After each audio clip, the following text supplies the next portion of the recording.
Everyone is talking about Shedeur Sanders, one of the more electric preseason games, preseason debuts that we have seen. Plenty that we can work on, but I thought the guys did a really nice job of Shedeur and operating, the guys making plays. So.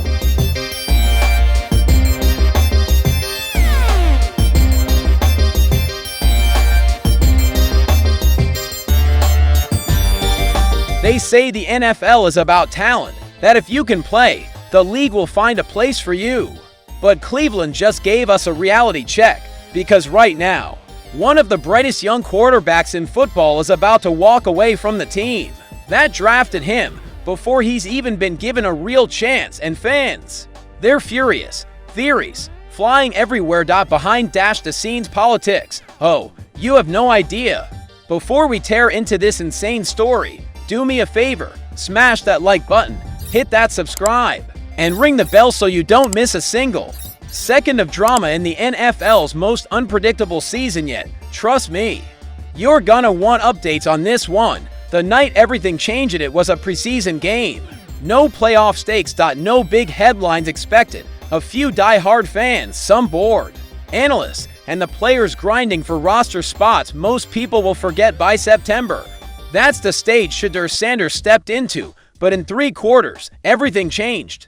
He played with the poise of someone who didn't read the rookies should be nervous memo. Completed passes the starter himself might have missed. Navigated pressure like it was a walk in the park. Remember, he wasn't throwing to stars. He wasn't behind the starting O-line. These were 3rd and 4th string guys, fighting for jobs themselves, and still, he delivered. Highlights hit social media before the final whistle. Analysts used words like special and natural. Fans, even some wearing rival jerseys, admitted it. Cleveland might have lucked into something here.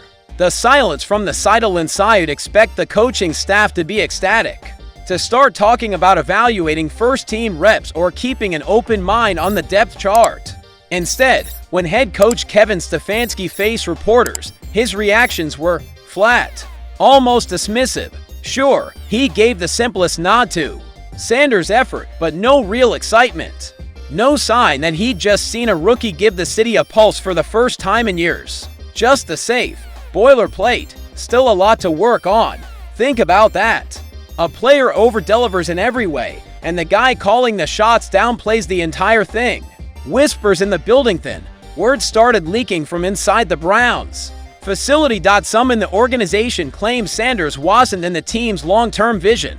And here's where things get juicy, because apparently, Kevin Stefanski and GM Andrew Berry didn't actually choose to bring Sanders in at all. Reports point to one name, team owner Jimmy Haslam. Haslam was reportedly enamored with Sanders' leadership, persona, and NFL-ready game. Thought he could inject energy into a tired franchise, but when an owner forces a move, even with the best intentions, coaches can smell that kind of power play a mile away. And in football culture, when a player is the owner's guy and not the coach's guy, there's almost always tension, sometimes unspoken, sometimes not. The power struggle lights here. The story stops being just about X's and O's. What we have now is turf war, ego versus ego, front office structure, tested in real time. Stefanski and his staff have their own vision of the roster. Sanders didn't fit that vision, not because of his talent, but because his presence symbolized ownership interference. That, my friends, is how young careers get frozen. Not based on performance, but politics. From rising star to vanishing act. Instead of capitalizing on the preseason hype, Sanders was pushed further down the depth chart.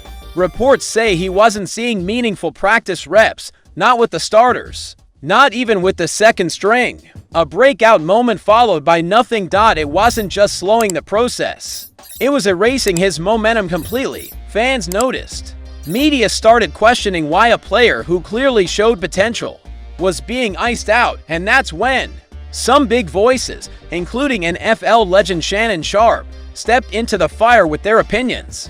Sharpe blasted Stefanski for focusing on limitations instead of strengths. He reminded everyone, coaching is about maximizing what a player brings, not shelving them because they don't fit your preference list. The decision that shook the league. Shedeur stayed professional. At first, But patience only lasts so long when your career is basically on pause. Then the news dropped like thunder, according to multiple sources. Sanders went to Brown's leadership with a clear message. He wants a trade. Let that sink in. A player just months into his rookie year, fresh off a debut that had fans buzzing, essentially telling the team, if you're not going to use me, let me go in the NFL. This almost never happens, especially not with quarterbacks. It's a bold move, one that says Sanders knows his worth and isn't going to let organizational drama derail his future. The Rams joined the chat, and when the request went public, interest came fast. At the top of that list, the Los Angeles Rams. They've got Matthew Stafford, a great QB when healthy, but right now, he's not healthy, and they're backups. Dealing with inconsistency and injury, the Rams' offense is stacked, with playmakers who'd thrive with a mobile, accurate young passer running the show. And their head coach, Sean McVay, known for developing quarterbacks and putting them in positions to succeed. To the Rams, Shedeur Sanders isn't just a backup fill-in. He's a potential successor, someone who could become the face of the franchise.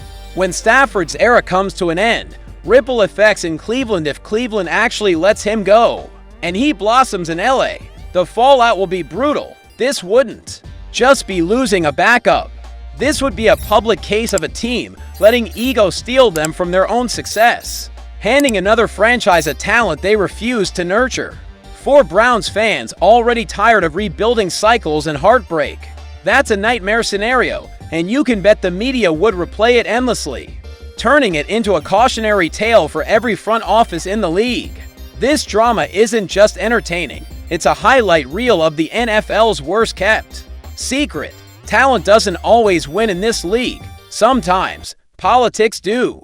You can be the most prepared, the most skilled, the most promising, and still, if the people in power don't see you as theirs, you might never get your shot. That's the reality Shedeur Sanders is dealing with.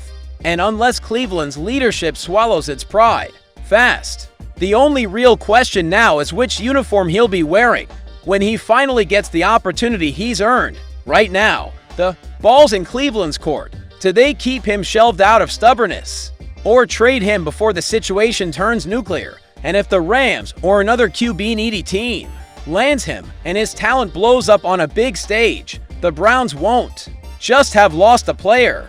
They'll have lit the match on an NFL controversy that'll be talked about for years. So I'll ask you, is Shedeur Sanders wrong for wanting out? Or is this exactly what a self-respecting young player should do when the politics are stacked against him? One thing's for sure, wherever he ends up next, Shedeur's going to play with the kind of fire that only comes from being underestimated. And the NFL, oh, they're gonna feel that heat. This story isn't over, it's just getting started.